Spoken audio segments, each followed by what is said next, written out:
Oh, yeah. That's right.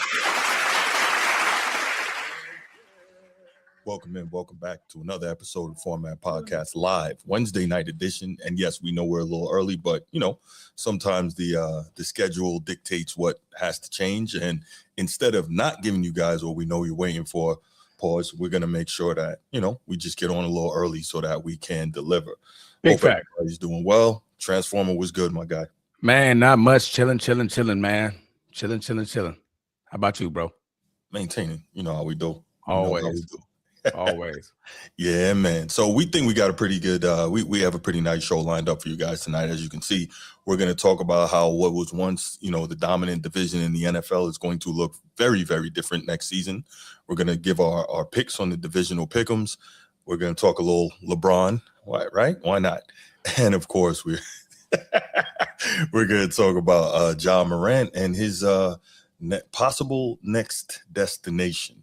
But before we get to that, we are going to go ahead and give a shout out to the channel members and hit the spiel and get rolling with the quick hits. So, of course, Coach T, host of the Be Ready Sports Podcast, a.k.a. Coach T. What's good? It's not that serious. What's popping, my guy? Excuse me. Whoa.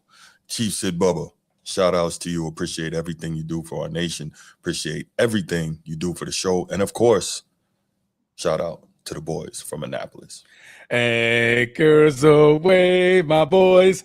Anchors away. Order arms. There you go. That's good. Doing shows without you here, man, it's not the same, but it's such a relief when I do the intro. And don't have to hear that? What? No, I don't have to hear it. What? Sneed got what you need. What's good, brother? Appreciate you, of course. Baltimore Bruce, Steve, king of the chat, Nino, and of course our main man, Micah, New York City, stand up. All right, we're gonna go ahead, hit the spiel, and then get right into these quick hits. And we're gonna roll with this show tonight. All right, we're gonna make it flow a little more expediently. Expediently. Nice. Yeah. Nice. If you're watching here on YouTube, make sure you go ahead, click that subscribe, that like, that notification bell. Make sure you're kept up to date whenever we drop new content on the channel. If you want the audio only version of the podcast, open up your audio podcast platform, hit the search bar, type in The Format Podcast. We should come right up. If you're enjoying the content, make sure you give us a like, leave us a 5-star review, and drop a comment. All that stuff helps us rise in the algorithm, helps us find more sports fans, helps more sports fans find us. Make sure you write it down, put it in your phone, make a note of it. The Format Podcast is live Sunday mornings at 10 a.m. Eastern. And finally, if you're really and truly enjoying the content we're delivering you, make sure you hit that join button. There's going to be exclusive content here just for you. And don't think we forgot about you, channel members. That exclusive content is coming, so have no fear.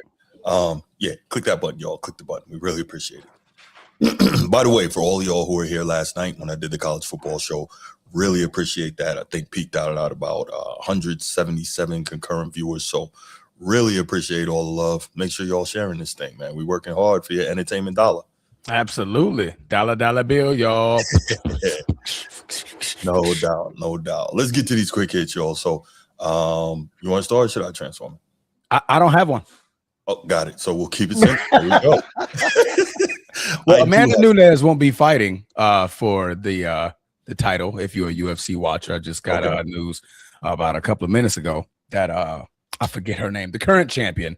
She's going to have surgery on her herniated disc in her neck. So Amanda Nunes would not be having a return to the UFC. That sounds super painful. Yeah, it does. Yeah. In the neck, I wouldn't probably fight UFC anymore. I know, right? But yeah, man, that's what happened, man. So hopefully she gets well soon. Maybe the fight will still be on when she returns, but I assume that that's going to be an injury where she's going to be out for some time. So, you're dealing with the neck, you're dealing with the bones and herniated discs, like that takes a while. So, but yeah, that's the news I got. There you go. Quick hit. Boom. See how quick that was? Yeah. I thought you said you didn't have a quick hit. Yeah, but I just it popped in my brain. So you had a quick hit. See, I shot that was straight from the hip. No doubt. Yeah, I appreciate that. Yeah. All right. You want some tombstone out here? All right, yes, sir. Yeah. So my quick hit is this: Oregon Ducks quarterback Dante Moore is not entering the NFL draft, and he will return to Oregon next season. He was projected to be the number 2 quarterback taken in the number 2 pick overall. There's speculation that maybe he didn't want to go to the Jets. I think that's kind of cowardly, right? If you're going to be a high pick, chances are you're going to go to a bad team anyway because that's who's picking high. But you also never know if a team might be, trading out of that pick because the Jets have a ton of needs, right? And you don't know, maybe for whatever reason, whatever crazy reason, the Raiders don't take Mendoza unless it's, already done. But so, I mean, if you want to go compete, man, go compete. Now, I will say I'm sure he's probably going to get a lot of money to return to Oregon. So can't be mad at that either. But I don't know how I feel about it. Like next year coming out, I don't know if I draft this dude unless he has some incredible freaking season in college again, because I'm like, you had the chance to come out, but you didn't show me much intestinal fortitude. You didn't show me that competitive character. So I don't know how I feel about that. But I guess that's also what the interviews are for, right? And the workouts in their environment. So, Yeah. No, man. Hopefully he if you're not projected to be high in the draft, then I'm not moving too quick to leave college. Mm-hmm. I think that's he was though. He was projected to be like number 2 overall. Really? Yeah, number 2 quarterback taken in number 2 overall. Yup, that's where Kuiper had him. I stand corrected. Yeah, so I think that ass whipping probably got to him though. Yeah, he might not be right in the head after Wayne. Like, no, I can't go to the league off that. Go out like this. Folks, ain't going out like that. Ain't going out like that. We ain't going out. Yeah, nah, I can't do it. Shout out Cypress Hill. But all right. So that's my quick hit. Yeah. What's that in the chat, man? We see y'all, man. What's going on, Big Son? Appreciate you. Thank you for being here. Yes, always sir. Go Army. Yes. I mean, no, please.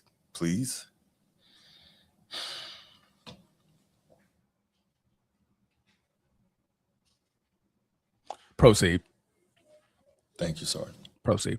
Appreciate it. I mean, it's go Navy, but Well, I'll never say that. Yeah, but you got to deal with it. I do, but I'll never tolerate it. Yeah, I'll say it for you. I gotta tolerate it. That's a fact. Everybody, Bruce says go Navy.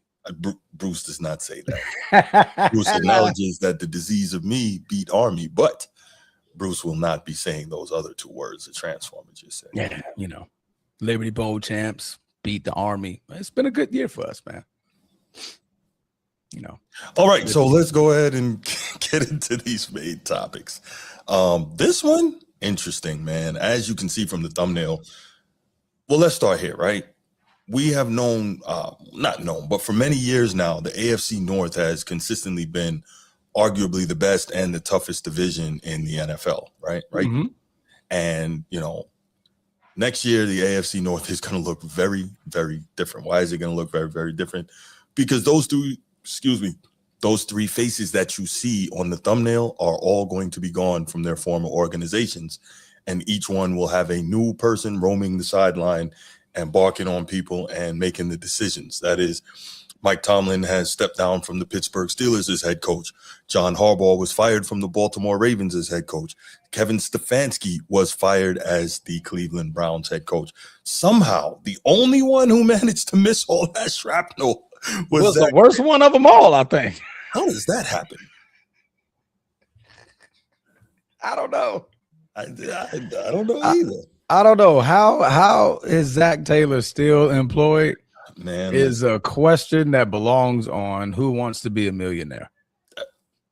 And you've lost all phone lines. You don't have no phone a friend. You don't have nothing, and you got to answer the question. You like,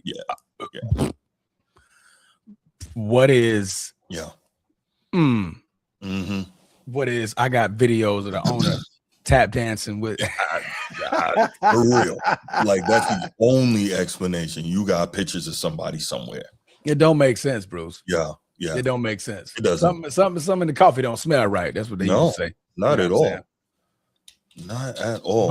But yeah, man, this is gonna be crazy, man. I mean, obviously, this has been a big season, off season.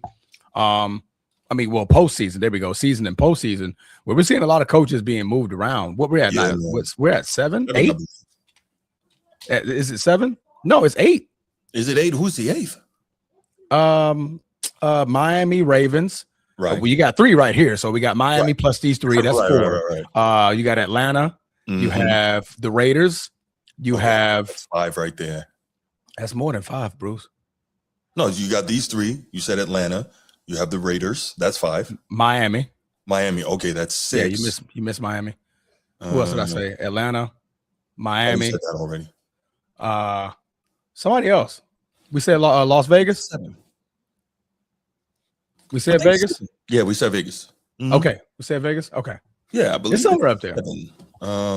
Tennessee. Tennessee. There you go. Bam. Boy, goddamn. They just sitting right there. But yeah, man. That's about the Titans, bro. Who thinks about them? I remember the Titans is the only thing I think about. That's only good thing with Titans in it. Teen Titans, also a good TV show. Nah, you got kids, man. You want to watch Teen Titans? Hell, man. Yeah, that show is terrible. Hey, man, you ain't finna talk about my cartoons. Wait a minute. Is that not Teen Titans? I'm thinking about that Go Titans. That one was terrible. Not Teen Titans was all right. Oh, okay. All right. Yeah. All right, my bad. Okay, all anyway. Right. Yeah, so we've got 7 openings. But the greater point here is that the AFC North is going to be so different next year. And we're Giants. That's 8. That's 8. It just hit me while you were talking. For some odd reason, I heard you say Giants. Go ahead. No, it makes me wonder, like, how does that affect the National Football League next year when you have, arguably the power division, which I assume somebody's got to win, right? Yeah. And obviously we know that coaching plays such a huge role in football, more so than maybe the other sports.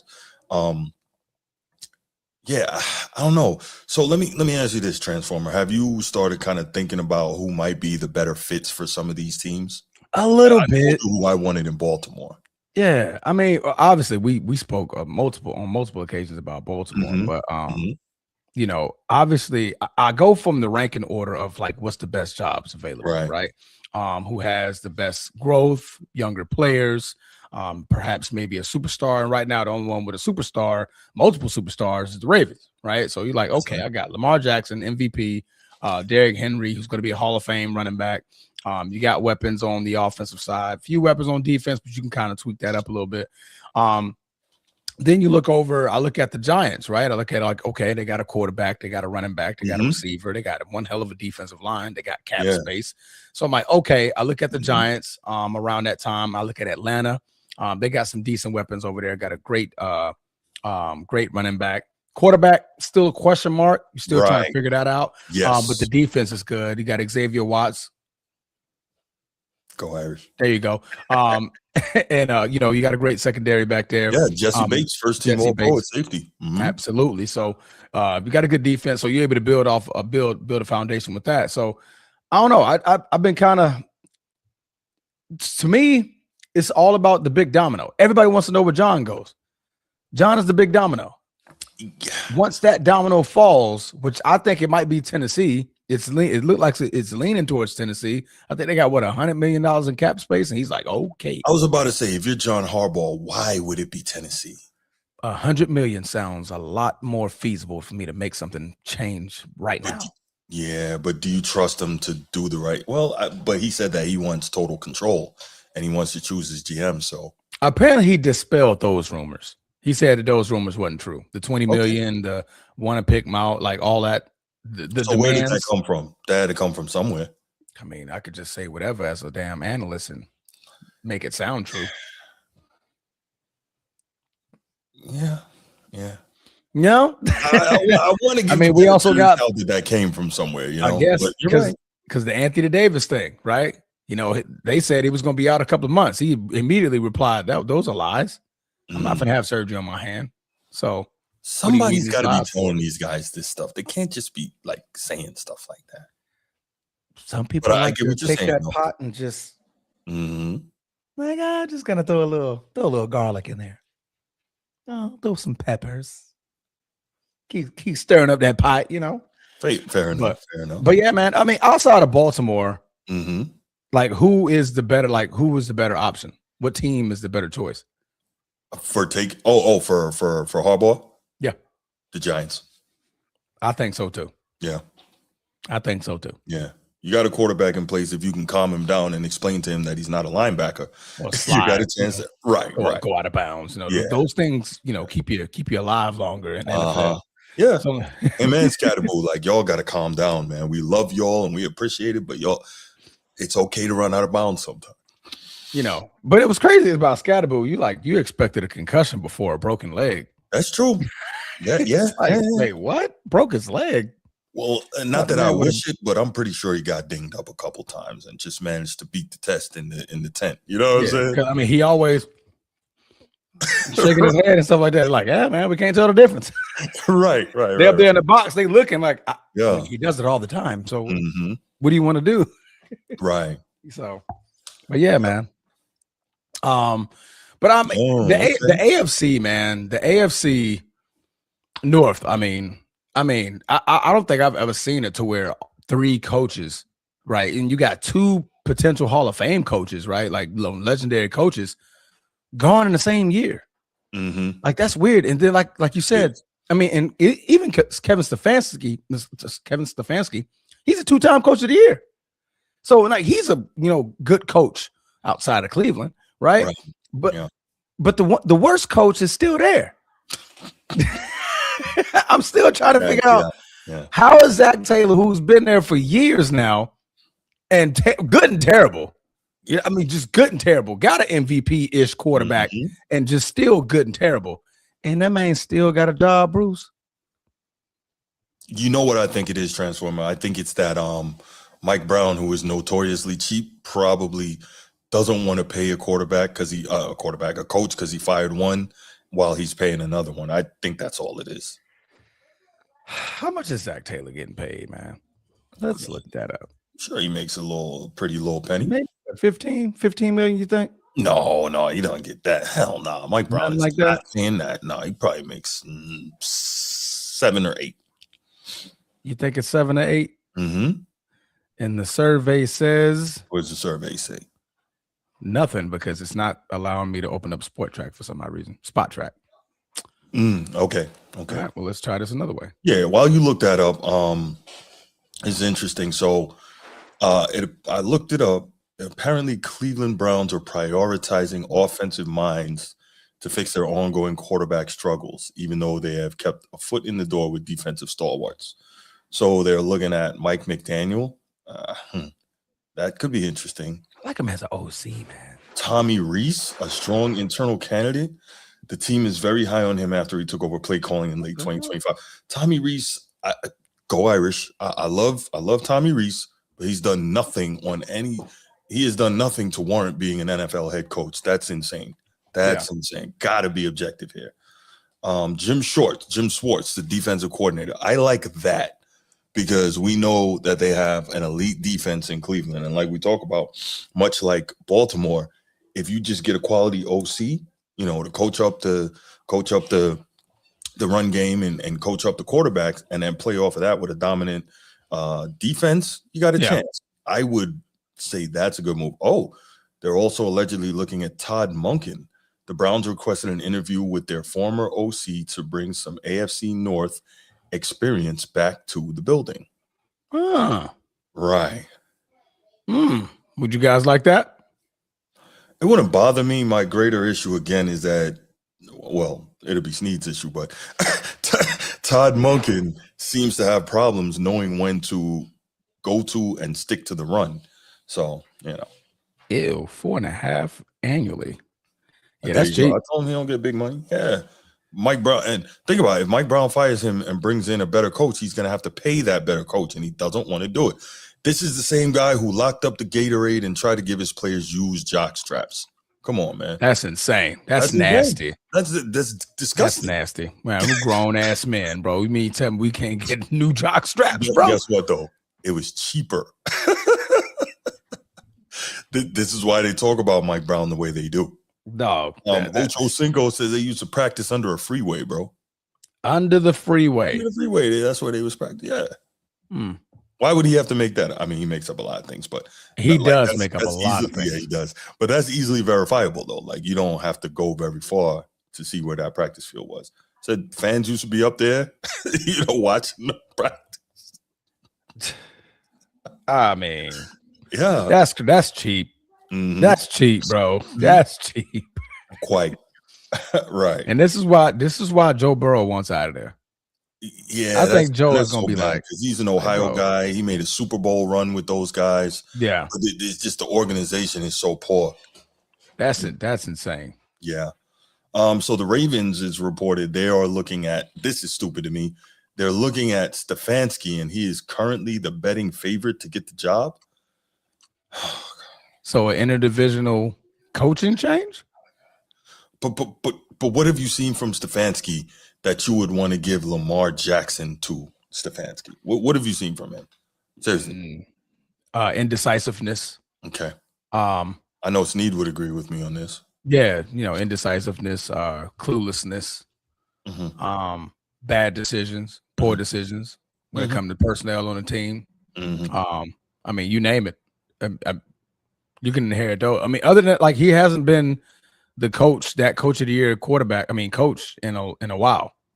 So, right now, granted, I mean, anybody can get an MVP and change their trajectory of their careers. But, exactly right. That sure helps a lot. Yeah.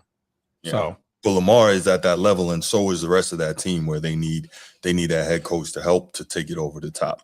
Yeah, but we'll see. Baltimore is also looking at, as we talked about, Jesse Minter.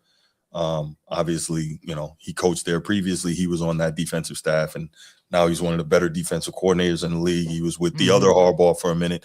Like, what is this? Just go back and I guess you're going to see less transfer between Baltimore and the Chargers now, huh? Yep. Yeah, I guess wherever John lands is where we'll start seeing the transfers continue. For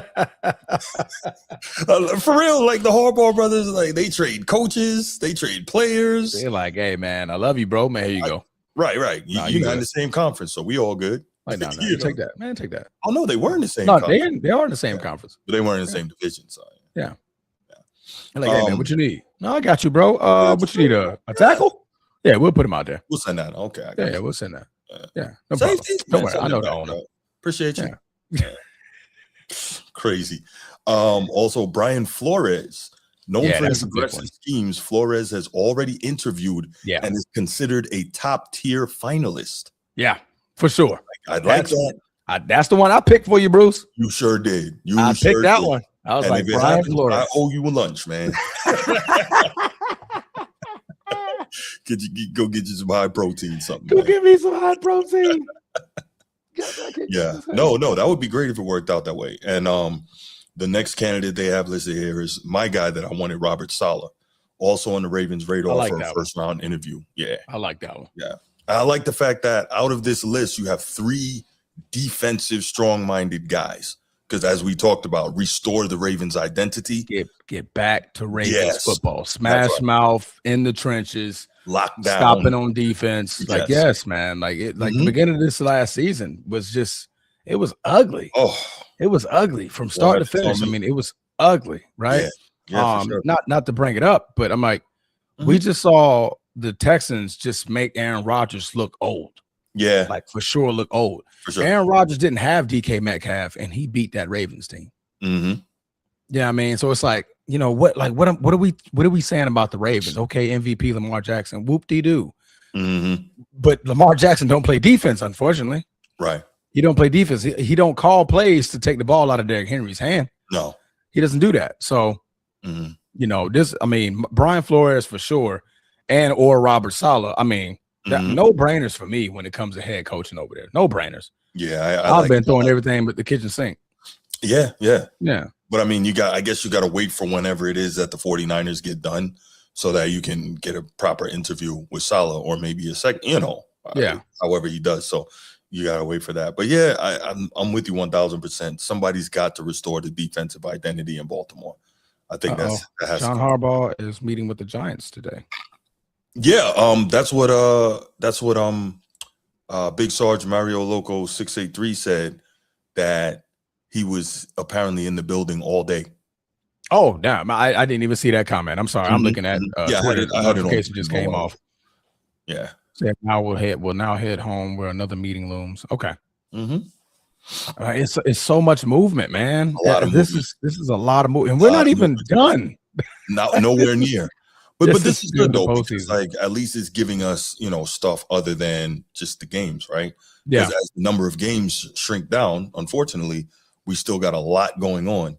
And the NFL is here saying, NBA, hold my beer. Hold my beer. Hold my beer. I got this. Right.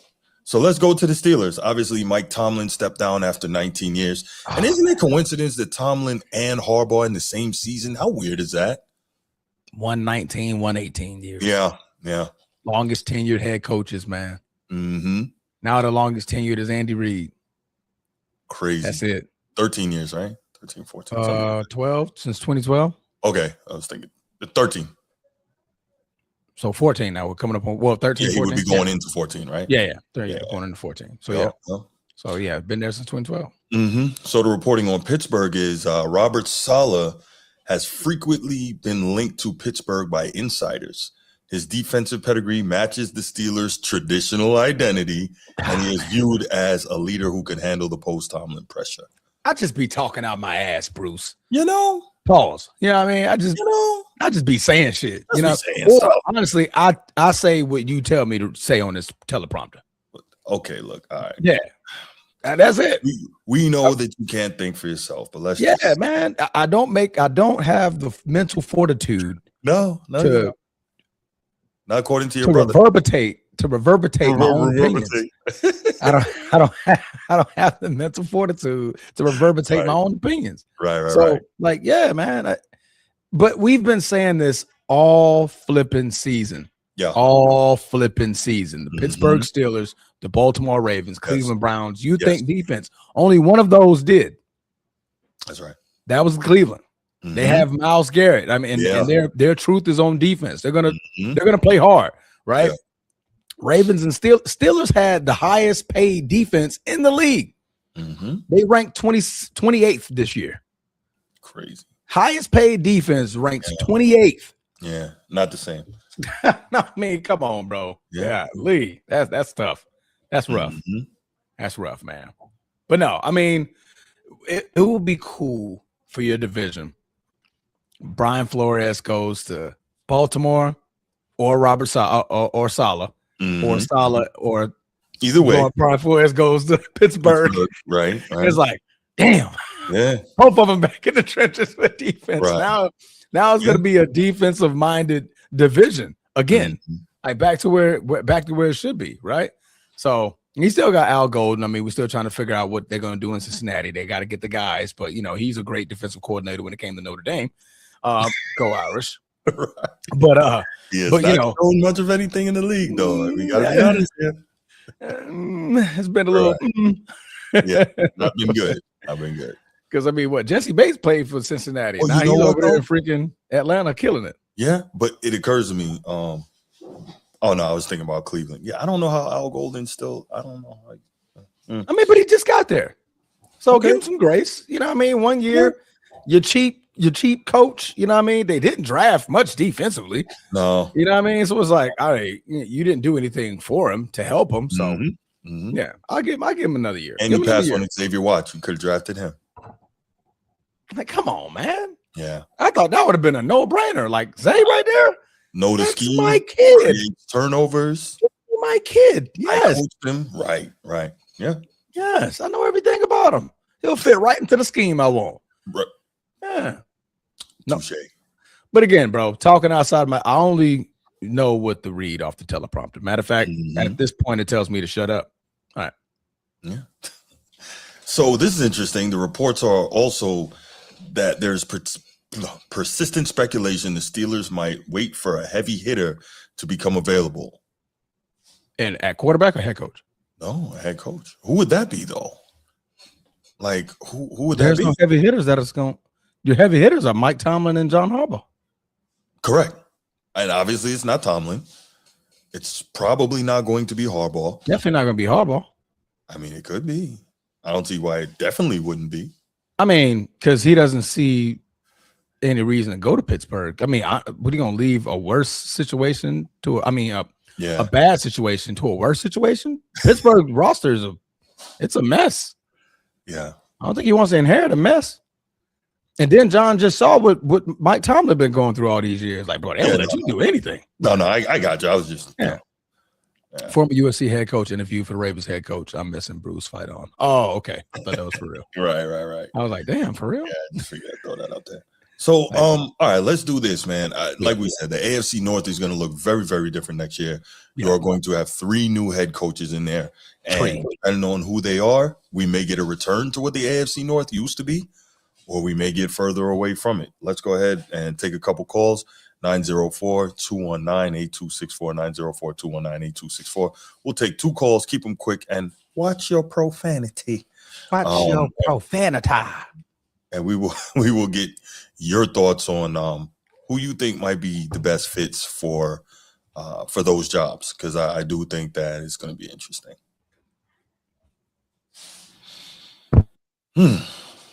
Yeah. I'm telling you, I keep hearing this. Kevin Stefanski is a favorite for the Baltimore job.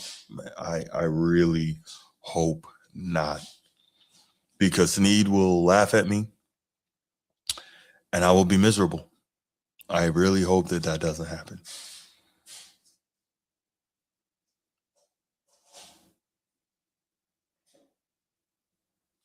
I can't hear you. What'd you do? You muted yourself. What you doing, man? What the heck did I just do? I don't know. You muted yourself, but you're good now. It's connected to my headphone. My phone did something, bro. Hey, man, I don't know. You got an iPhone, don't you? Uh-oh. Mm-hmm. Uh-oh. See, did something crazy. All right. Let's go on to the next topic. Looks like we're not going to take any calls on this. Let's get right to the pick'em, shall we, sir? Would you stop muting yourself? What did you do? I can't even unmute you. What are you doing? I can read your lips, pause, but you're not. I said pause. Whatever you did, you disconnected something, because now we can't hear you. No.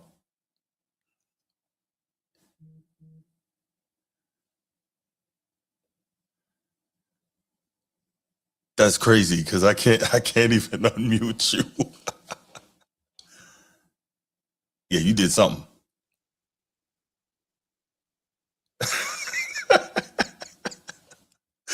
You did something, and I cannot hear you, nor can I unmute you. Yeah, that's wild. All right, y'all. See, this is the type of stuff that happens on the Format Podcast, as you can see. Transformer has now become mute, and this is interesting. I don't know either.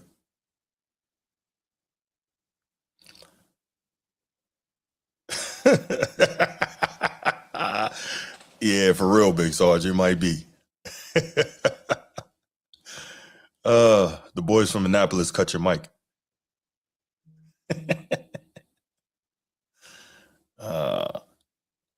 See, if you had Army signaleers working on your setup, you'd be good. You back now? No. Now you're back. I am? You're back now, yes. You can hear me? I can hear you, yes. You're back but now. I can't hear you. What? Are you serious? Bump it. You can hear me?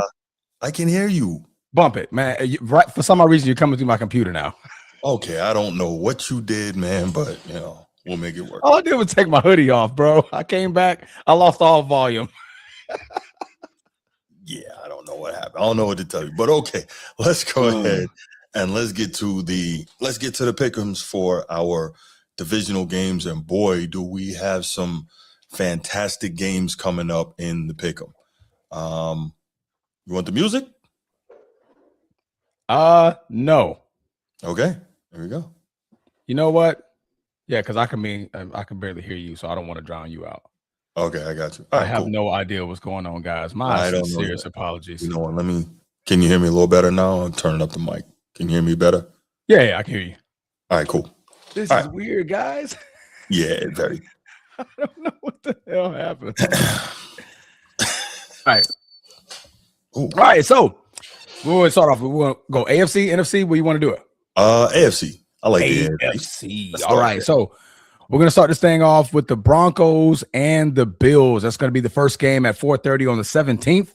Denver favored by 1.5. Of course, we know Josh Allen is dealing with a lot of phantom injuries. I would say, foot, wrist, knee, neck, toes, everything seems to be on the injury report. But he's definitely going to play. But Denver favored by 1.5. Bruce, man, what's our take on this one, man? The Superman is going to put his cape back on?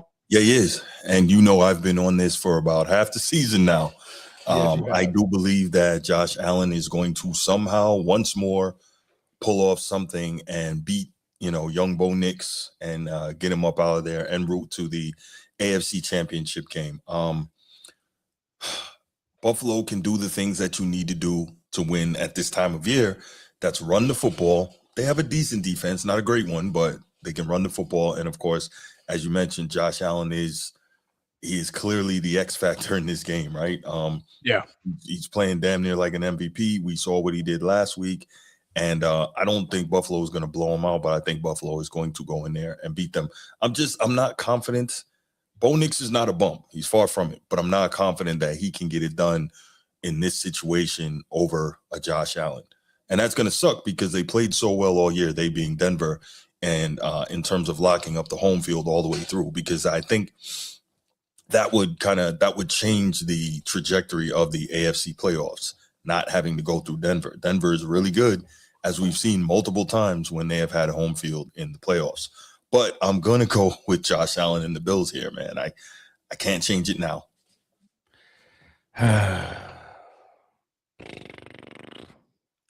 I'm still undecisive on this one, bro. Okay. I like the Broncos defense. They've been one of the best all year. But again, we're in the postseason. Yeah. All right. This is when the pressure, amounts high, right? Yeah. Dot your I's, cross your T's on both sides of the football. And I haven't seen that from Bo Nix at all. This is his first situation to where he's in this position. So I'm gonna go with Josh Allen, man. I'm gonna believe. I'm gonna sit back and I'm gonna believe that Josh Allen can definitely get it done. Again, the Buffalo Bills rush defense is one of the worst run defenses in the league. But as far as containing Bo Nix, they're just going to have to just contain him, slow him down. And Josh Allen, when it's time to don the cape, find that phone booth. I think that's the point. You just have to be able to keep it close enough to where he can bring it home when the time comes. Yeah, I can see this being a low-scoring game. I can for sure see it being a low-scoring game. Yeah. And I mean, you've got a guy in James Cook that clearly can tote that rock, right? Led the league in rushing touchdowns. So I don't think you're too concerned about the ability to run the football. You are going to go out there and you're going to try to run it, right through those gaps can't get right through these gaps in the in the Broncos defense. Okay. Yeah. In terms of running the football. So And the thing is, I think I kind of lost my thought right there. I was trying to correct you in Mile High. But the mere fact that that this offensive line is behind you. We just saw the offensive line carry Josh Allen for 10 yards. Oh man. Yeah. we saw that, right? We witnessed that. And we still saw the same team play one of the best run defenses, maybe the best run defense. I think it was the best run defense, yeah. Right? Yeah, they didn't give up a 100-yard rusher all season, and still they found a way to win that game, right? So, Broncos gonna have their hands full. I think Josh Allen and James Cook, they're definitely gonna just try to keep pounding, wear down that defense. And when it gets to the fourth quarter, if the Bills can, like I said, keep this thing close, keep it close, and allow Josh Allen to get the ball last, come away with the victory. Yeah, I agree. I think also, much like we talked about with kind of Miami in college when they played against Ole Miss and Trinidad Chambliss, I think that, the Broncos led the league in sacks, if I'm not mistaken, but they have to be very careful getting upfield with their rush lane discipline, because Josh Allen, you give that guy a gap and he's gone. He sees it and that's it. You're not going to catch him. He's out of there, right? So they have to be very careful in terms of their discipline when they're rushing the passer, because what does Shannon like to say? He'll jump out the window on you, Skill. He'll jump out the window on you. Hit his head on the goalpost. So you don't want to let Josh Allen get too many of those going. What do you have? 2 rushing touchdowns and a passing touchdown last week. So correct, against Jacksonville. Yep. So you got to be very careful with that. So yeah, I'm definitely with the Bills here. All right, we both got the Bills. All right, now Patriots versus the Texans. New England favored by 3. This is going to be the Sunday afternoon game, 3:00. Man, it's weird, a 3:00 game. That's kind of weird. But who you got? This is such a tough one. I'm gonna go with Houston here because I think their defense is so elite. The only concern I have is if CJ Stroud literally tries to give the game away like he did last week, New England won't let him off the hook like the Steelers did. Correct. New England's going to take that thing and go down and score. So as long as CJ Stroud doesn't turn the football over, I think that the Texans can be really, really good, and I think they can win this game. So I'm going to go with the Texans here, pulling the upset over the number 2 seed, especially coming off the bye. Okay. All right. Go ahead. I'm sorry. No. Go ahead. No, I was saying this is Drake May's first playoff game, and I think that CJ Stroud has kind of been here before, as has DeMeco Ryans. So I think he kind of got a little bit of a experience factor there as well. Okay. Is Henderson gonna play in this game? I didn't even see. Is Henderson playing? Let's find out. I don't know. Because that's gonna be a key factor. Yeah, that's gonna be a key factor. Injury report. Let me see. Yeah, guys, nice. I don't see him on here. Because I don't think he's out for the season, nothing like that.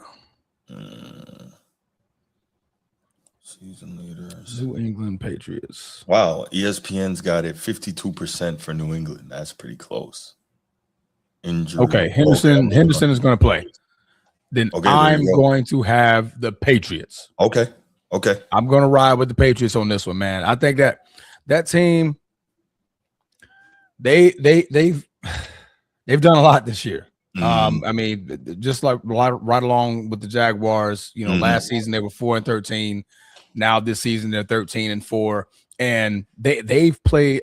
14-3. Excuse me, they're 14-3. Played absolutely amazing this year. Stared in the face of adversity on multiple occasions this year, and been battle tested a few times. Yes, they had the easier schedule, but I think the Patriots defense can give enough to the Texans to where it can rattle them. You don't really run or go too crazy on the Patriots defense so far this year. Right. I saw it too. But I think New England definitely has enough to actually to make it to the AFC Championship. I think the Patriots are going to somehow make the AFC Championship. And I think it's going to be on the back of getting the ball out of CJ Stroud's hands and committing him to turnovers. Okay. Yeah. So I'm gonna ride with the Patriots on this one, bro. All right, it's possible. All right. Yeah, man. Young Disciples says the Texans have a generational defense. I'm not sure what that means. And right. And I'm wondering how long is the generation? Yeah. Because the Legion of Boom was like 10 years ago. Yeah. So I'm wondering. It's not a generational defense. No. Yeah. They're good. Really they're damn good. Yeah. And they're the number 1 defense this year. Bravo. Right. But generational. Yeah. I don't see generational at all. Right. Tone it down. They haven't been talked about like that. So, but yeah, man, I think the Patriots can get it done, bro. I definitely think the Patriots get it done. Okay. All right. So you got the Patriots, I got the Texans. Yeah. And we both picked the Bills against the Broncos. Yes, sir. That's funny. We defense on the first game, but we believe in Josh Allen. Yeah, right. Exactly. Patriots, Texans. Exactly. All right. Moving over here to the NFC. Yes. We have the Seahawks battling out against the 49ers. The Seahawks are favored by 7 points, Bruce. They're good, man. They're good. They're damn good. But will the pumpkin make an appearance? Will the pumpkin make an appearance, Bruce. Is this the year of the pumpkin? I'm sorry. He's just going to have to prove me wrong. I don't believe in Sam Darnold. I'm going with the Niners here. Kyle Shanahan has done one hell of a job. And the last time they played, Seattle kind of put it on him a little bit. So I'm sure that Shanahan's got a lot of tape. He's going to have some things up his sleeve. I think he's ready to go in there and pull this upset. I'm going with the Niners, Transformer. Bang, bang, Niner gang. I agree. Oh, okay. It's Sam Darnold, bro. He's the X factor for me. That's right. He's the X factor. I've seen this movie before, Bruce. So if I seen the movie, that means I know the plot. Yeah. I know the characters. I know how it's going. I know the climax of the movie. Right. And I know how it ends. Yes, sir. I've seen this movie. Yeah. I just haven't seen anything from Sam Darnold to get me to believe that he can beat that innovative Matt LaFleur, innovative head coach over there, man. Kyle Shanahan, bro, arguably coach of the year, and getting it done with patchwork. Truly getting it done with patchwork all over the board. And I think he's going to coach his best game against the Seahawks because he's going to have to. Seahawks are damn good. They're damn good. But it's a quarterback. It's the quarterback. And I don't believe in the guy in the center. I just don't.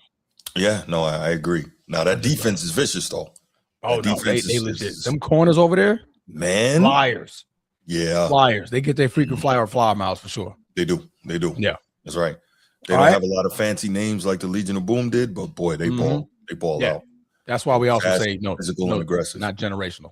No. We knew everybody's name on Legion of Boom. Right. You knew everybody's name. You knew everybody's name on that 2000 Ravens defense. You know everybody on that 85 Bears defense. You know them names. Yeah. Those are names. Those are bros. They're like, hey, that's generational. That's generational. Yeah, for sure. All right. Moving on to the final game, we have the Bears that's going to be hosting the Rams. Okay. Rams favored by 3.5 on the road, Bruce. I need you to be objective here, Transformer. I need you to be objective. Oh, no, I got my answer. Okay. I said my answer a long time ago. I'm going with the Rams here, man. Good. The Bears are obviously very good. They're well coached. They've had a heck of a season. I think if the Rams get ahead in this game, shout out Edward, they are going to close the casket and seal the deal. They're not going to let the Bears have an opportunity to come back and do this thing again. Like at some point, falling behind and having to claw back and win these, last second miracle games. Yeah. It runs out of magic. It runs out of steam. You don't see that all the way through a playoff run. You just don't. And so this is the time, man. And, as good, the Bears are good. Caleb has a very bright future. He's, an outstanding talent. But that said, I think that the Rams, are too much, and they got a lot of weapons, and I haven't seen anyone stop Puka Nacua yet. And even if they do, as soon as that happens, that's going to be the game. Devontae Adams, 17. That's going to be the game that he breaks out and says, hey, I still got it, right? So you're going to have that. Like we talk about, you have the running game with two guys that can go out, get you 50, 70, 80 yards, both of them. So the Rams are going to be able to run the football. Blake Corum, go blue. Kyron the Siren, go Irish. And those guys are built for these type of games, right? These type of cold weather game. Oh, I'm getting there on the defensive line. I got you. What you thought I forgot? I felt a little. No, sir. I'm still talking about the offense. But no, the Rams offense, I think a lot of weapons, well coached, et cetera, right? And now to your point, now we look at the defense. That defensive line is vicious.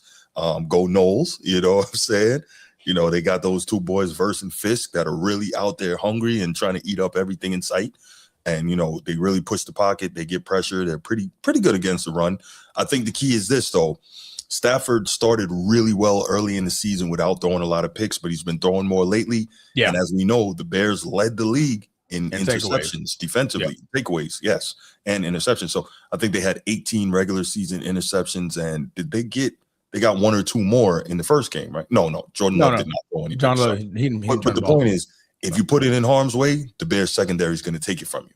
And Stafford he's been doing a little more of that towards the end of the season. So they have to be very careful about not giving the Bears, as we always talk about, those extra possessions. But I've been talking a lot to say that I believe that the Rams will be playing for the NFC Championship. And either way, it's going to be an all NFC West NFC Championship game.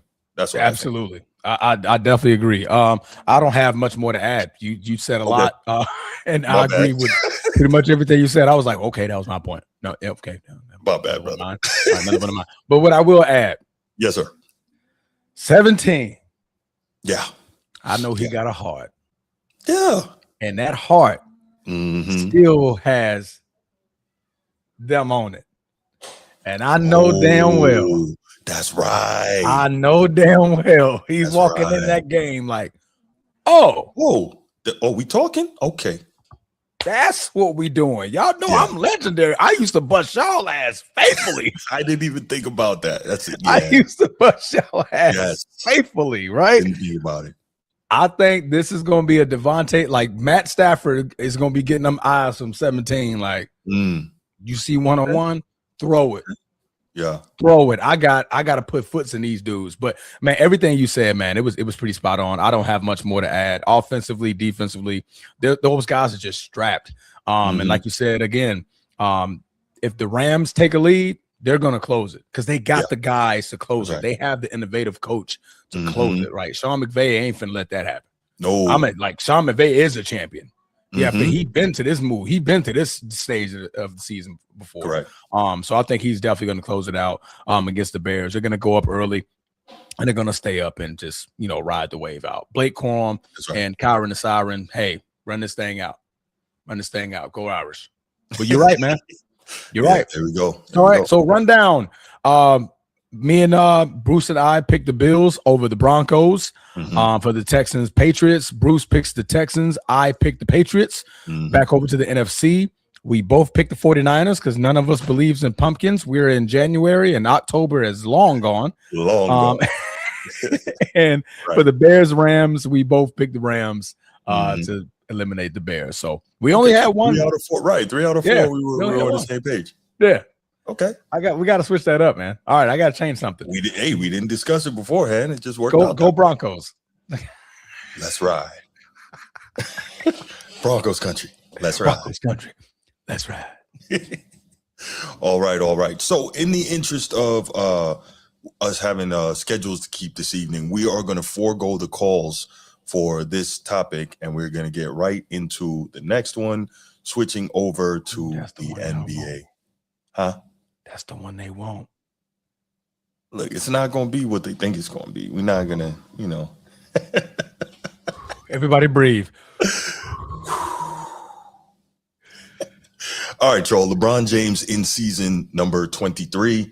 I think he's the first player to ever play 23 seasons. Still playing at a relatively high level. Has one of the greatest careers we've seen in NBA history. Some people have him as the greatest player of all time. I don't. Y'all know that. Some people have him as number 2 all time. I don't. Y'all know that. But he still has had a great career. Obviously, first ballot Hall of Fame, 4-time champ, 4-time Finals MVP, blah, blah, blah. Also would be remiss if I didn't mention 6-time Finals loser. So I'm not that guy. I'm not. Like you can't have that. You were doing well. Hey, man. And then you just. You mean I was just complete with my description? No. Because this is supposed to be congratulatory of a patch, and you just went, yes, okay. But 6-time loser. When I was talking about what he has done and what he has accomplished, So anyway, when I found out about this, I thought this was really. I'm doing that about Larry Bird. I'm start doing that for Bird. You can, yeah. Because he's not upside down in the finals. So. Yeah, I'm sorry doing that about Bird. Big time loser against the Lakers. Every time I compliment him, big time loser against the Lakers. You don't have to say it like that. But that's how you make. Proceed. No, all proceed. I said was that he 6 times finals lost. Right. Proceed. Big time loser against the Lakers. I mean, he was 1-2 in the finals. Not 1-2. Yeah, 1-2 in the finals against the Lakers. Don't like that, but anyway, moving right along, Transformer. So LeBron James, after everything that he's done, he is not. Remember, it was a big deal that he didn't get voted as an all-star starter this year, right? which he shouldn't have been. But some people thought just by virtue of him being LeBron that he should have been. But, he didn't, in my estimation, earn to be an all-star starter, right? So anyway, he, at this point now, like we said, has had one of the greatest careers in history. You good now? You good now? Yeah. Okay. This guy. He's had one of the greatest careers in history. Yet another all-star appearance. And so I'm not even sure like what was behind this, but LeBron apparently now has been gifted by the NBA a special commemorative patch to wear on his jersey. And this patch clearly has him, and it has the the 23. Got the glitter. Did I upload this here? Sorry, guys. Let me so we can get a clearer look at it. It's actually it's not bad looking, but yeah, it's I don't know. It's like for what? That's what I'm trying to figure out. Transformer, what are your thoughts on this? Let me show. What are your thoughts on this? Congratulations, LeBron. Mm-hmm. This isn't a LeBron patch that he created. Okay. This was a patch that was gifted to him by the NBA. So if everybody, ready for the slander and all the nonsense, like, oh, LeBron needs more attention. LeBron needs this. Does. LeBron needs that. He does. This time, this ain't LeBron's idea. This not even his idea. So let's tone it down. So I want to give you guys some information because I know we had some, fellow Hall of Famer Reggie Miller who was, kind of shrugging his eyes, scoffing at it. Like, oh, you have the clip. Before I get to the facts. Yes, because I would love to hear the facts from you, and I love that you bring that. But let's hear what Reggie Miller had to say about this when he was interviewed, I think, earlier today by Dan Patrick. The Lakers put a patch on their jerseys commemorating LeBron's 23rd season. Why? I have no idea. That's odd. I mean, maybe it's a pat on the back, or maybe they're signifying this is it, King. Do you think it is? I don't think so. Should be. I don't. The way he plays, again, he's not the same LeBron that we've seen 4 years ago, 8 years ago, 10 years ago. I get that. But he is still a top 30 player, perhaps, and he can still help your team win. He's just not the unquestioned number one, or maybe number two on that team if Austin Reeves is healthy. But I mean, that's a nice pat on the back by the Lakers to put a patch on their jersey. Why don't they put? So I thought it was interesting. And the main reason why I thought it was interesting that Reggie said what he said and the way he said it, he's a big time LeBron Glazer when he calls Laker games. And I'm like, what is this about? Like, he does not attempt to step on, to be remotely objective. It's just like, oh, I have to, you know what I'm saying? It's really weird. And I'm not talking about what some people may say about me. I'm talking about objectively calling the game. Call what you see, call what you know. You've been around this thing a very long time, Reggie. But it's like everything, oh gosh, look at LeBron. Like it's absurd, some of the stuff this guy says and some of the stuff that he misses, but it is what it is. So go ahead, Transformer. I'm going to hear the facts. So unprivy to Reggie Miller, a sport that he covers very, very well on the sideline. I think he needs to learn to dive into more information on what the NBA is doing. Sure. So in October, the NBA signed a new deal with Topps as the league's and the NBPA's exclusive trading card licensee. So as part of this agreement, Topps was allowed to come up with initiatives that would transform player performances into valuable sports memorabilia, hence the jersey patches. LeBron isn't the only one that's going to be on this list. The jersey patches began with the debut patch, all right, which was placed on the jersey for every rookie during their first ever NBA game. After the games, the patches were removed, authenticated, and inserted into a one-of-one Topps rookie debut autograph card. Aside from that, that's cool. The reigning MVP, Defensive Player of the Year, and Rookie of the Year will also wear a gold NBA logo patch at the back of their jerseys throughout the season, like the debut patch. These will also be removed and inserted into selected trading card packs. LeBron James's 23 patch was created for the same purpose. James will continue to wear the patch throughout the Lakers' final 46 games because they wanted to give him this patch to signify that the Sacramento Kings were the first team that LeBron James played against in the NBA.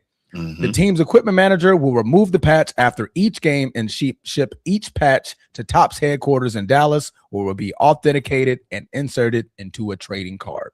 This is business. Reggie, if you knew that, then you could answer that question a little bit more clearly. Well, he didn't, and he was asked. But I think it goes to show that, number one, Transformer, thank you for edifying me on that. I really appreciate it. I'm not being funny. No problem. Because if the information was out there, you found it, I could have found it, Reggie could have found it. So that's on us for not doing our jobs and being aware of why this happened and what was going on. So yes, and then the fact that it's not going to be just him.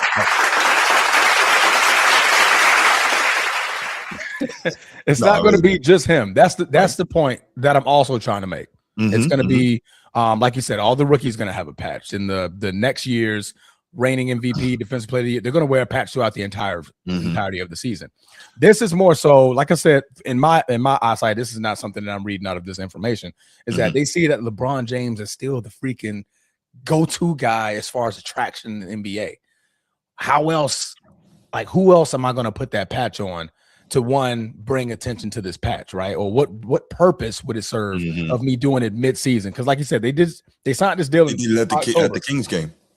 They did it at the Kings game, right? Yes, I read that. Yeah. So, and like I said earlier, Kings was the first team that LeBron James played against when he debuted to the NBA. Yeah. So again, it's part of an agreement and it's part of business. LeBron James had no idea this was even going down, or that he was even getting picked to do this. This is more of a surprise and gift to him. Remember, go ahead. Here we go. Go ahead. What was this? Here we go. Go ahead. Because your mouth is about to formulate bullshit. I already know it. Here it goes. What BS was about to be like, oh, of course he didn't know. What? No, I was actually going to ask you if you, Transformer, believe that he didn't know. Yeah, and the reason I say that is because LeBron has, throughout his career, surrounded himself with shrewd business people and has picked up some shrewdness in business dealings. So I can't imagine that anything that has to do with him and money, he would not know about. That's what I'm saying. Yeah. I'm not trying to frame it like you think I'm trying to frame it. No. I'm trying to frame it as his. Did he know about the patches? I'm sorry? Is that what you're asking? Did he know about the patches? Or yeah, I think he would know about this in this deal with Topps, because if we know LeBron, he's also going to ensure that he gets his cut. You know what I'm saying? No, absolutely. That's what I mean by it, because his business acumen to me says that he wouldn't have not known about it. That's what I'm saying. Yeah. I mean, I'm not sure how the layout of the actual deal goes, because I mean, it was with the league and the NBPA, so the Players Association. So he did know. So yeah, so he probably he knew about the deal. He knew about the deal. He probably didn't know about his own patch. That's probably what it was. He didn't know about the deal. He knew about the deal because the Players Association knew about it, but he didn't know about him getting his own patch. Right. Yeah. Okay. All right. Yeah. I you know what? That one we're saving that for another day for Gene Beasley. Definitely. I just thought I'd share that. But no, what I thought was interesting though, Transformer, is when I saw this patch and the 23 and all that, I was like, how ironic, 23. Jordan. I thought of that too. Yeah. Like damn, 23. Can't get out of that shadow, can you, Bron? Like I did, 23 years. He came in wearing 23. It's like, yeah, man, that thing's kind of stuck on you, bro. It's gonna be stuck. Sean is an idiot. But no, man. But no, I definitely want to share that because I saw a lot of some podcast. I mean, a lot of podcasts, a lot of just misinformation. Like if y'all knew this information, then there goes your wire. Everybody was like, "Oh, well, Bron just wants more glamour, want more glory," which two things can be true. I'm not saying that he didn't, But this time, this ain't him. Like, this literally isn't him. Like, he's like, hey, I didn't sign this deal with Topps.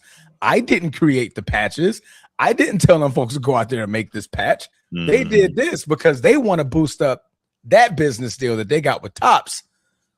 Who better to start off with? Here's another angle. LeBron James. Here's another angle. It is business, right?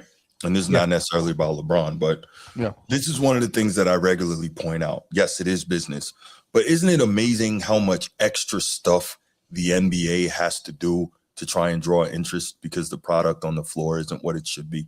I mean, are you shocked? No. I'm just like, isn't that interesting, right? Because we don't see the NFL having to jump through all these hoops. They don't have to do all this. Because why? They simply put a better product out for us to enjoy. But regardless. You know what's crazy is that the NFL is such a shrewd, operating, greedy bunch of mofos, bro. Aren't they? Just so greedy. Every penny. They on that Scrooge McDuck. And we gonna pay it. We gonna pay it. It's like for the NBA, if they would have started doing what the NFL is doing, they'll go bankrupt. Facts. They'll go bankrupt. I'm not gonna get Peacock, Netflix, Amazon. I know, right? What's the other one? ESPN Plus, Disney, all this stuff just to watch some NBA games. Absolutely not. It's either on YouTube TV or I'm not gonna catch it. I'll find a way. I'll find a way. But the NFL, they oh my gosh, man, it's just like their business moves and their reach is so drastic that, bro, they can do any damn thing. And they're just going to take it over. Obviously, we saw the Christmas game. We saw the New Year's game. We see every single thing that the NBA once had. NFL just comes out and just comes over and just washes it. And it's like, no matter what the NBA can do, this is just going to be the reality of it. It's going to be the reality. Yeah, for sure. Uh-oh. No, absolutely. But I thought this was interesting when I saw it, but I like that, you put me on to the deal they had with Topps. And I think that is pretty cool because can you imagine somebody, getting that, buying that pack of cards and opening it up and that's what's in there? Man, what? Yeah. Let me get one of them because that thing going to be worth some dollars. A lot of bread. A lot of bread. Sean, you're an idiot. Stop, man. Stop. That's a call for Sean. Chill. That is crazy. You're not doing that, man. Oh God, here we go. Pause. Jeez. All right. So this, what are we doing? Was interesting. I know, doing? right? What are we doing? What are we doing? Yeah. So LeBron has his special patch, and so do the others. But I think the bigger thing too, right? Yeah. Nobody even knew about the other guys' patches, though, right? Now I get it. The awards aren't done because the season isn't done, but like the commemorative, first game rookies and whatnot. Nobody knew anything about these patches until now. And I think that's why it's a bigger deal. Not necessarily so much that, people are trying to go at LeBron or hate on LeBron or whatever you want to call it. Right. Yeah. If you don't glaze, you're hating, whatever, but it's not that. It's that we didn't even hear about any of this until LeBron. Of course you don't. Right. Is Cooper Flagg's name as big as LeBron? No, but if I had heard this, in line with Cooper Flagg, it would have been like, that's interesting. Yeah. Like it just goes show you that the NBA is still stuck.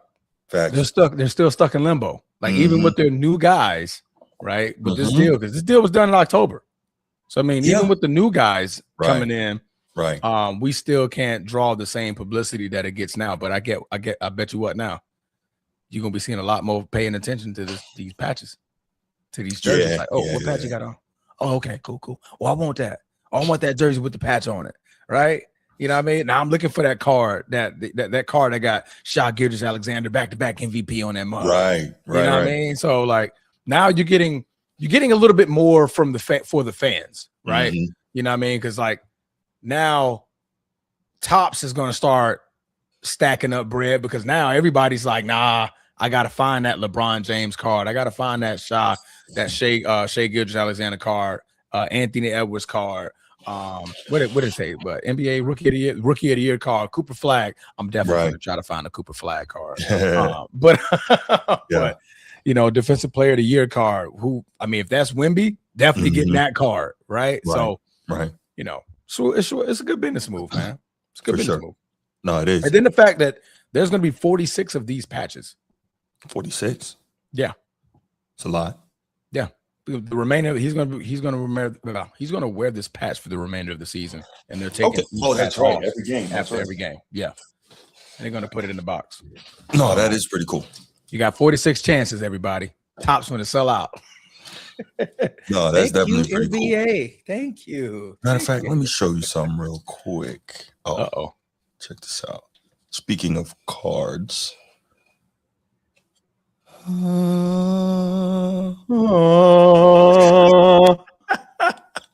That's nice. Yes, notice who's in front, though. Say again. Notice who's in front. Well, he's got 5. Yeah. What can I say?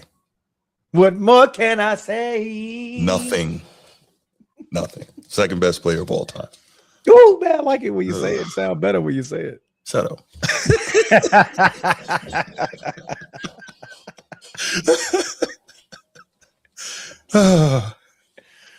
This for real Gene Beasley. Calm down. Is Bronny gonna get a patch though? What?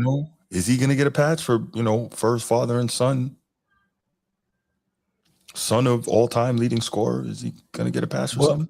They both are the highest father-son duo. That's correct. The most points. That's right. Yeah. LeBron's probably like, hell no. Like, nah, y'all better not give us that patch.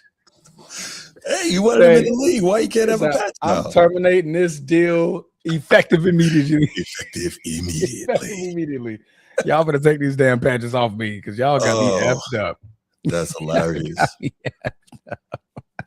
That is hilarious. Oh man, but yeah. But no, man, it's cool. I think I got that card. Mm-hmm. Wait a minute. Skybox. Yeah, I stopped collecting in like 96 when I left home. I think I got that card. Mm-hmm.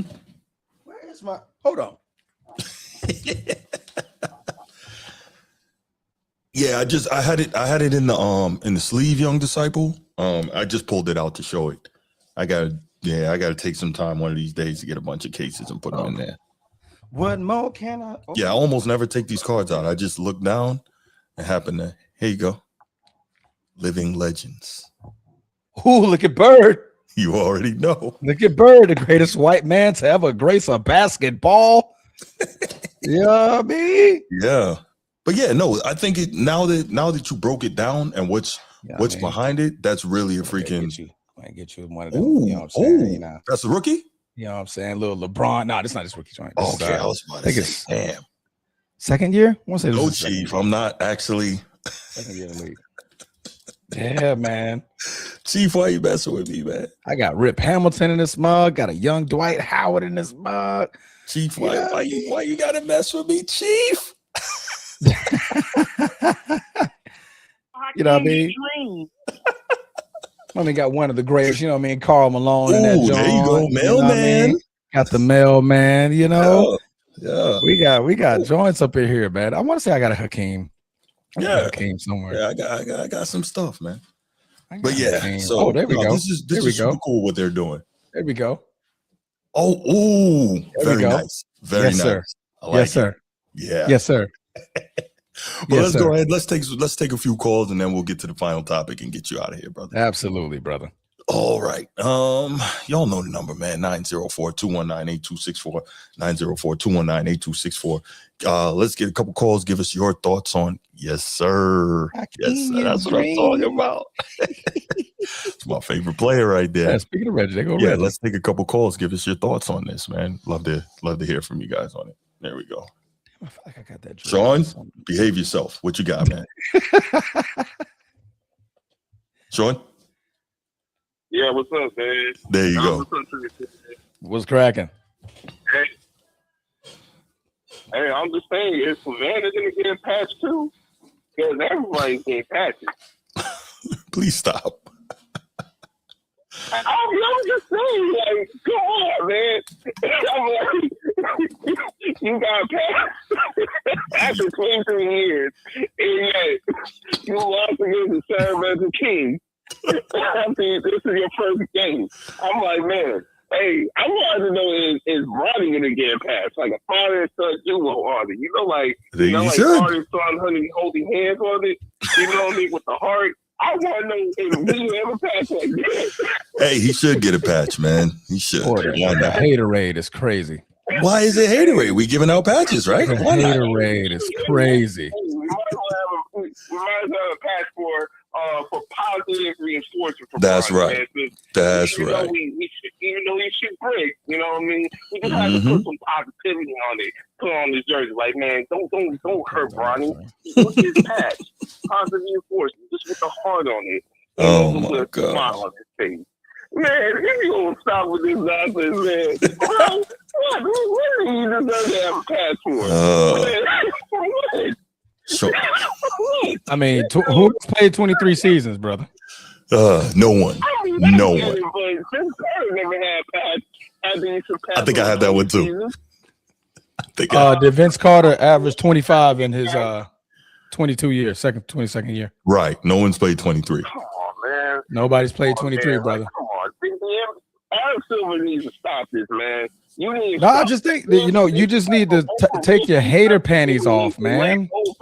Hey, but look, Sean, I feel you on one hand, but what Transformer broke down is legit because it is a business move, and what they're doing there is smart. Now, is it a gadget? Is it a gadget play because the NBA is not as good a product? Yes, but it's still a business move, and it's going to print money. So, can't be mad at that. Who in their right mind is going to print this stuff? Like, hey, man, let me get the LeBron jeans with the 23 patch on these. No, people, listen, card collectors will be, I have that one too. Card collectors will be buying all these packs trying to get these cards. Absolutely. Have that one too. You guys have. The more you have about Sonic, there they go. Whose actions and overstay his welcome, it's not going to be as valuable. People are going to look at this shit as like, yeah, I'm just gonna be honest here. Like, come on, man. Like, I mean, it's one thing that you get a reward saying, hey, a LeBron James reward of being consistent for the past for a playoff streak. That's better than him having a patch as if it's like a Sour Patch Kid. You know what I mean, off a commercial. Like, man, you just like see that gummy hair come in, ruin your stuff, and then they want you to be sweet. That's what Adam Silver is doing with him, man. At 41 years old, man. Yo, Sean can't even stop laughing, Transformer. I mean, the hater panties are warm, so I'm just letting this is kind of wild for real. Hey, here you go, Transformer. Oh, I like that. Yeah, I like that one. I like that. Yeah. I need to put these back in my book, man. Right? I'm pulling them out my book too. Man, I forgot I had this one too. Oh. Yeah, I forgot I had that one. I might need to get that. Cop that one. I might need to get that from you. We gonna be like little kids, man. I'll trade you one of these. Trade you this. Ooh, you got that Magic? Ooh, let me get that Jordan. My bad, bro. Go ahead. Go ahead. Where you guys get your cards at? Man, I've had these cards since I was in high school, man. Man, what? Yeah. These cards are older than my daughters. Yeah, exactly. I don't buy cards anymore. Damn, man. I mean, Transformer. No, that's wrong way to say that. No. My brother likes this too. God. Yeah, man. All right, Sean, you be good, man. Oh, my bad. No problem, man. All right, brother. Thanks for the call.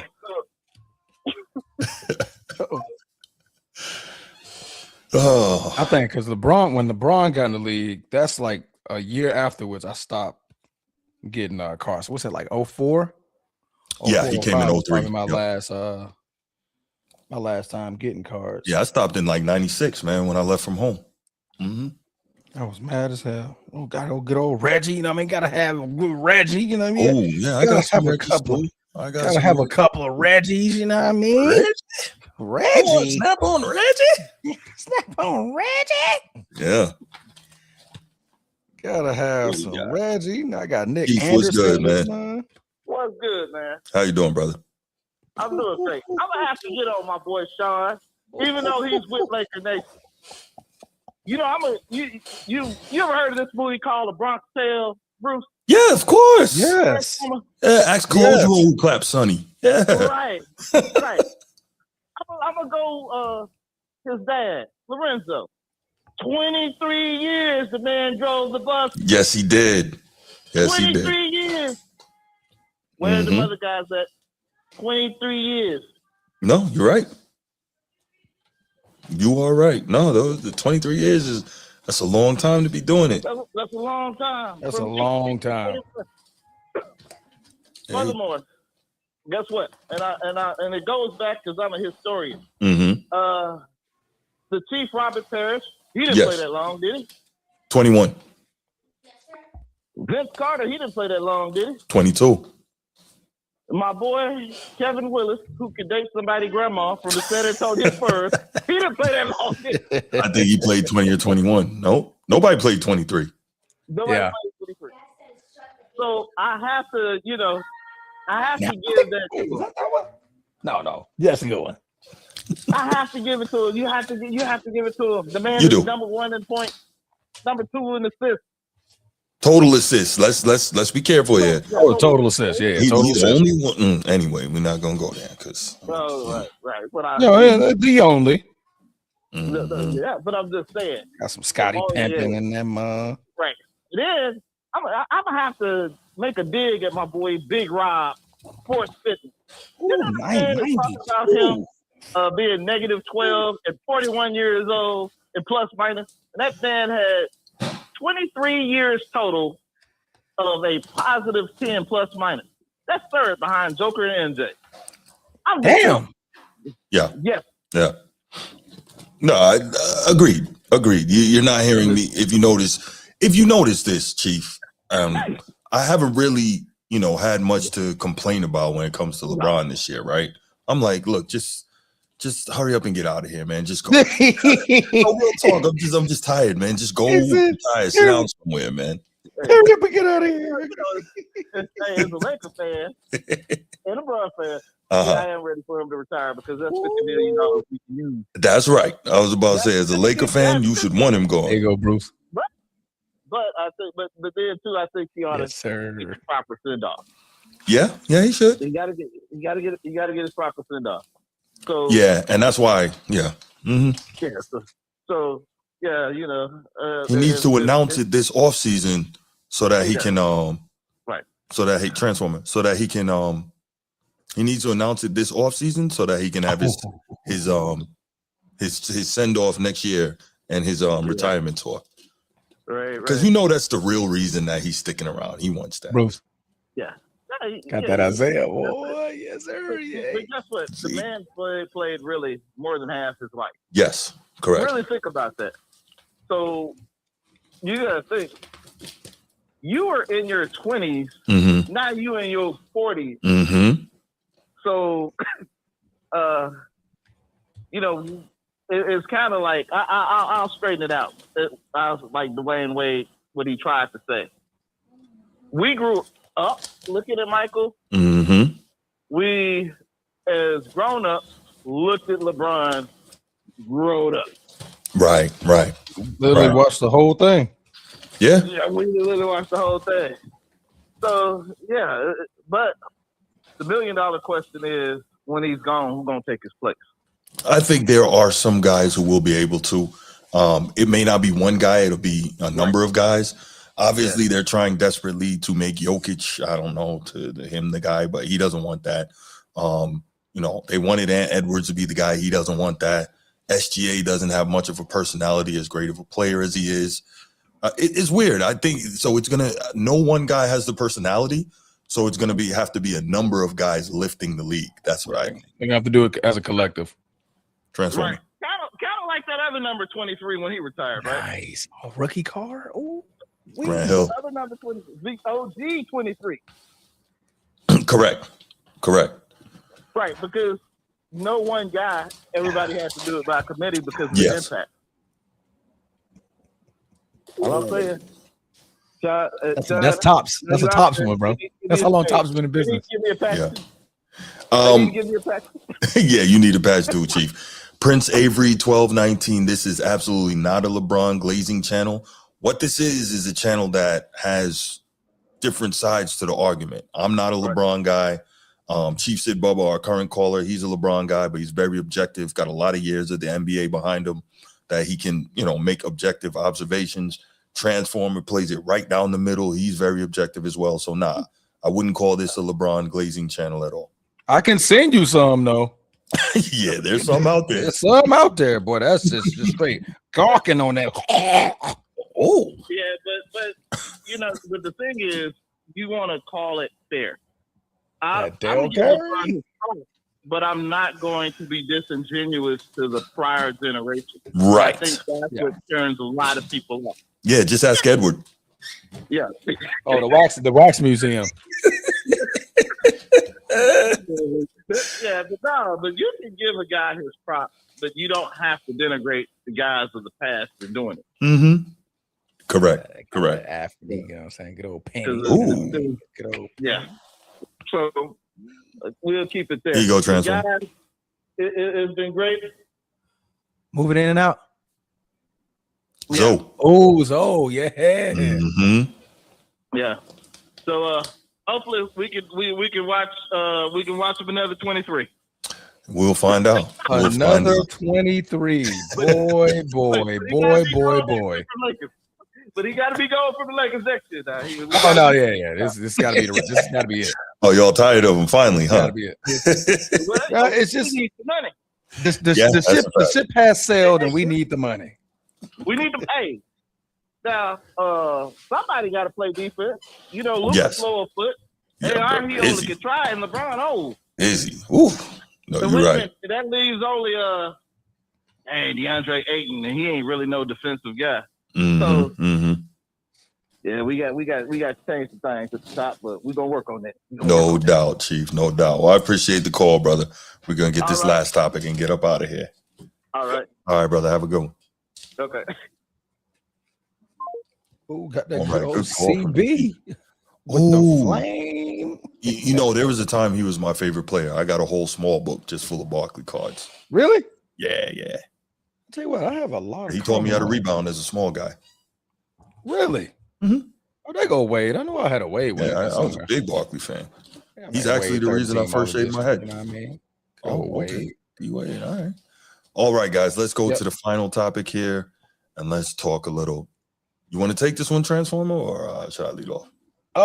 Let me put up all these cards first. I know, right? Yeah, close the book up. I'll be out here flashing cards for the rest of the show. Steve is a huge card collector. Like, he's really into it. So he's going to get the LeBron patch? Quite possibly. Yeah.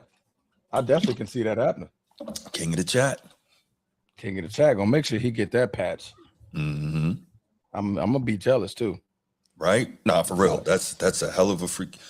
Could you imagine opening a box of cards and getting that? Son, 1 out of 46 so far? Big money, man. Big money. That's like hitting the lotto. Mm-hmm. That's like hitting a freaking lotto, man. Yeah. Wow. The patch up, really? All right, here we go. Sean is wild. All right, final topic. John Morant, y'all. John Morant. Transformer just fell on the floor. Like these cards is kind of went all over the place, man. So John Morant, man. John Morant again in the news for reasons that are okay this time. Yeah. Can we say that? All right, can we say that? So John Morant, of course, is on the rumor block, on the trade block. Yes. When it comes to him leaving the Memphis Grizzlies. But apparently John Morant buys a $3.2 million house in Miami amid the Heat 2026 NBA trade deadline rumors. So now there's big speculation that John Morant is preferring to go to the Miami Heat, where this guy, you beat me to it. No, you cheater. You're a cheater. You cheater! I can't stand. You took my thunder. You took my thunder. Oh, took my thunder. Oh, I was just waiting for the right time. Oh my goodness. I had the media assets open. I was ready to click it. Oh man. But the disease of me, Mr. Pat Riley himself, Yes. as you guy runs that organization over there in Miami Heat. So Bruce, John Morant to the Miami Heat, would that be a great move? Now, this is kind of a twofold question. Like one for him as a person. All right, him as a person to hone in and as a player for the Miami Heat franchise. Man, so this is very interesting. I've been saying the Heat need a guy, right? They're a team right now that obviously is extremely well coached, well, general managed, and the front office is really good. They play good ball, but NBA is a game where you need a superstar to win. You need one of those guys. They don't have that. And I've been saying, pretty much since LeBron and Wade left, like they need a guy, right? They need to figure out how to get a guy and to build around that guy. I think one of the biggest problems is, as we showed Pat Riley there, his mentality is so old school. I think he's tough for a lot of the modern superstar players to deal with in terms of his my way or the highway, in terms of his I'm not playing, you gonna do what I say. And realistically, like, why would you have a problem with that? He's paying you, tens of millions of dollars, if not hundreds of millions. Like, deal with it. But, obviously we're a little older and we're military, so our attitude towards leadership and hierarchy and taking orders is a little different, right? A little different, yeah. Right. So, I get it. Now, John Morant, clearly he wants out of Memphis, right? I mean, it's Memphis. Who wants to live in Memphis? Whoa. Don't talk about my stomping grounds, bro. That wasn't for you. I'm about to actually go back in a couple of months. Shh, don't tell nobody. That wasn't for you. No, but in all seriousness, he wants to get out of there. He's already told people that. He's made it clear. He said he's not playing for the Grizzlies again. I don't know what that's about. Unless there's stuff that I don't know, the Grizzlies have been nothing but good to him, but he wanted to act like a degenerate, so he got what he got. Now he's mad. I don't get it. But right. No, my bad. I'm the degenerate part. I just So now, he, as you said, he bought the expensive house, $3.2 million home in Miami. And he's saying that he's making it clear that that is a place where he wants to go, right? So I think that it would be very interesting for a player like him with his explosiveness on the court and his ability to be a superstar on the court to be with a team like the Heat in a media market like Miami. But the question is, and I think somebody put this in the chat, can he handle playing for a guy like Pat Riley and Eric Spoelstra? Can he deal with that?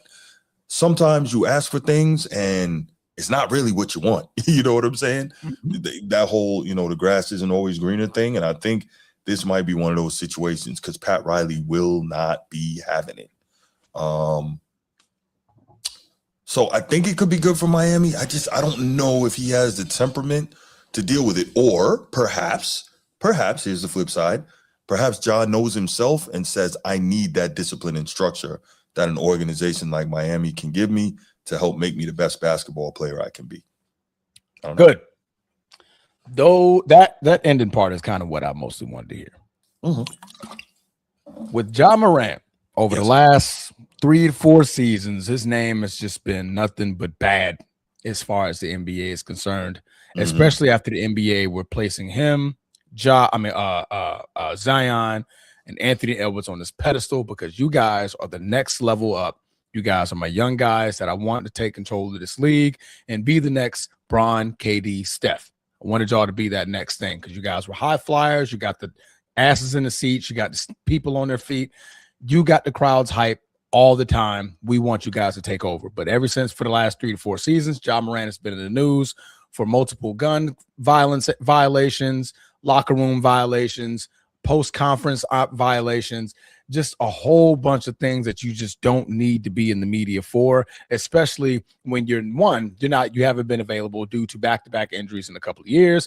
And then you come in this season averaging 19 points, 7.6 assists while shooting only 40% from the field and 20.8% from three-point territory. I remember LeBron James had a broke jumper, but god dang it, it was nowhere near that bad. That's atrocious. John Morant's jumper wasn't always this bad, though. By point, it went from actually increasing to a sharp decline. That's a sharp decline to the point where if I'm your coach, stop shooting that. I've seen enough. If you're shooting 20%, 5 feet in, everything 20 feet inside, go. Because at this point, something's a little bit off. But it's just, I think the move to Miami, one, change the scenery would be nice. Now, the thing that gives me a little bit of pause is that like he prefers to go to Miami. Why do you prefer to go to Miami? You know what I mean? That will be a question I'll ask him right now. If he says some things. No, I was about to say Florida's a very Florida's an open carry state, big gun culture state, and he might be down there in the hood trying to rock with the gangsters. So that's what gives me pause. Now, Miami, like just randomly traded for him, different. But you want to go to Miami. Why? Because Miami got that nice nightlife, the Miami beaches, open gun. Like I didn't even think about the carry laws out here. I mean, mine is sitting here right next to me. All right. But it's a whole lot that will be replicated just on a different magnitude when he goes to Miami from what he did to Memphis. He's just trading one bad for another. Unless he says, I'm going there for Pat Riley or I'm going there for Eric Spoelstra to like find structure, find a different culture, like, you know, get out of that, then I'll somewhat buy it. But I don't know. It kind of threw me off when he was like, I prefer to go to Miami. And you already bought a house out there. Right. Like, now it's not a lot to do in Memphis. It's a lot to do in Miami where you got multi-million dollars. A whole lot. Man, you just bought a house, man. You can throw a party right now. Man, that thing gonna be jumping. It's John Morant. Guess what? Everybody they finna go. Welcome to Miami. Bienvenidos a Miami. Facts. Job. But yeah, man, it's gonna be interesting, man. As far as a team, I think it does nothing. I don't think it's until John Morant can change his play. So, but sometimes, you know, a fresh start in a new place helps to reinvigorate somebody's play, right? Helps to, you know, freshen up their mind, get them a new start. And he and Bam could be interesting. So would they have to give up Tyler Hero? I think that would have to be part of the trade, Tyler right? Hero or Terry Rose, yeah. Because of how the money works out. Yeah, and then the both guard positions. Right? But you can always find shooters though.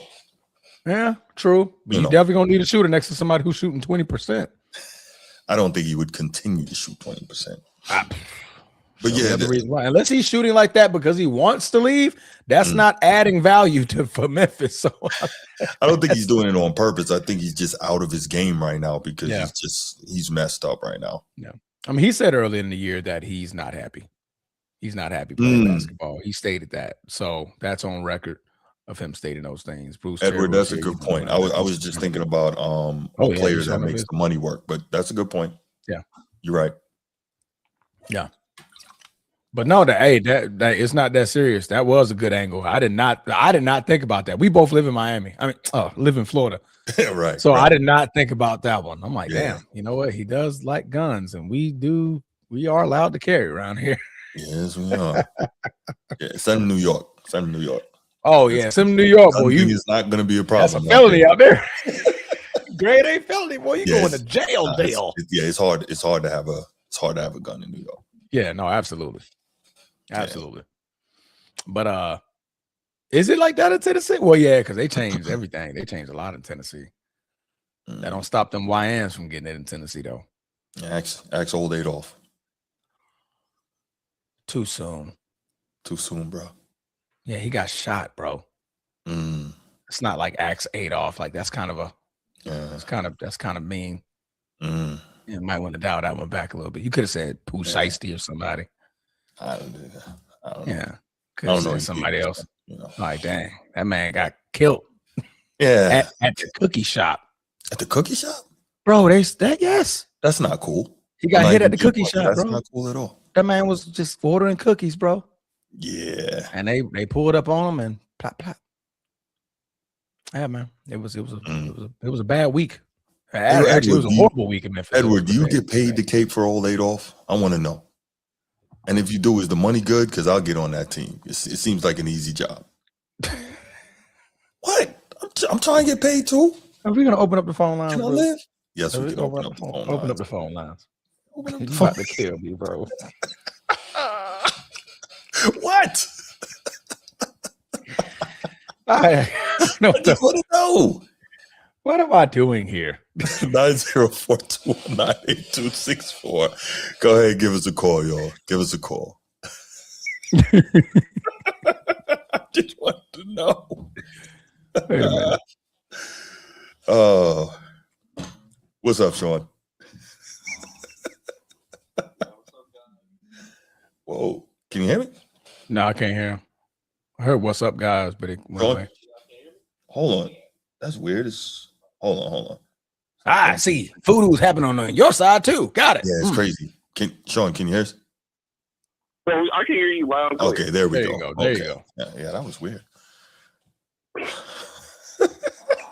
Yo, Edward over there in his feelings.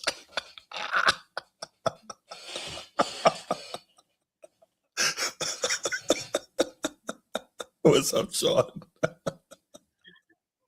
I think the move for him going to Miami might be a good move for him. Okay. I mean, I'm not gonna lie. I think with Pat Riley, he's probably going to be more disciplined. I think he will actually learn how to play defense, and in order for him to learn more about his athleticism instead of wasting it by hurting himself, he can actually instead find new ways in order to be a better offensive player. Okay. I mean, we get how, like, you know, if he goes to Miami, it might be not play for him to patch it up. but still, he should be fine. Now, do I think there'll be a better team? I mean, if John Morant actually develop as a better player, I think they might be. And since his value is lower than what he is right now, I think they could. They don't need to sacrifice Tyler Hero for John Morant, in my personal opinion. Right. Well, what would they give up for him? I think he will take a lesser contract. What would you say they give up for him? I said you should. I think they will. They don't need. I think they could still get John Morant while taking out Tyler Hero. I think Tyler Hero could still stay while John Morant could take less money for the time being until he be proven that he actually be a better player. So then he could get a better contract, and then you guys could let go Tyler Hero. But the contract transfer is over. You take on the money.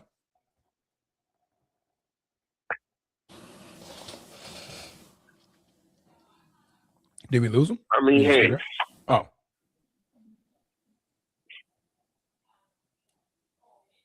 Okay, but what other places do you think John Morant could go instead of Miami? I mean, well, we're talking about Miami because that's what the speculation is. Yeah, and that's where he said he wants to be. Yeah, that's where he said he wants to be. So it's not so much we're saying that he should be there. We're discussing the possibility based on, him buying the house, him saying that's where he wants to be, blah, blah. Correct. I mean, hey, if you're gonna go over there, just be cool. You might have to be cool with a few Haitians, and you might just be out of the way. Right. So yeah, I'll let you go. But I'll talk to you guys later. All right, Sean. Appreciate you, man. Let's say get cool with a few Haitians, man. You in there like swim well. Man, look, heavy down there in Miami. You know that. Bro. Yeah. They'll confuse Sneed for DJ Khaled out there. Facts. DJ Khaled? He lost a lot of weight. We the best. All right. We're going to take one more call and then we out of here. Edward, are we going to hear from you, sir? Are we going to hear from you? I know you want to call in and defend old Adolph. everything else. But, yeah, for real, Chief. Mm-hmm. Sac passe. Sac passe. That's what they say. All right, well, I guess we are going to go ahead and leave it there. Pretty quick show tonight. Wanted to, touch on a few topics. AFC North, Divisional Pick'em, LeBron's patch, which I'm really glad we did that because I learned a lot and I appreciated it. And obviously Ja Morant and the possibility of him going to the Heat. So good stuff. Transformer, I appreciate you, brother. Thank you. Hey, man, I appreciate you, man. No doubt. As always.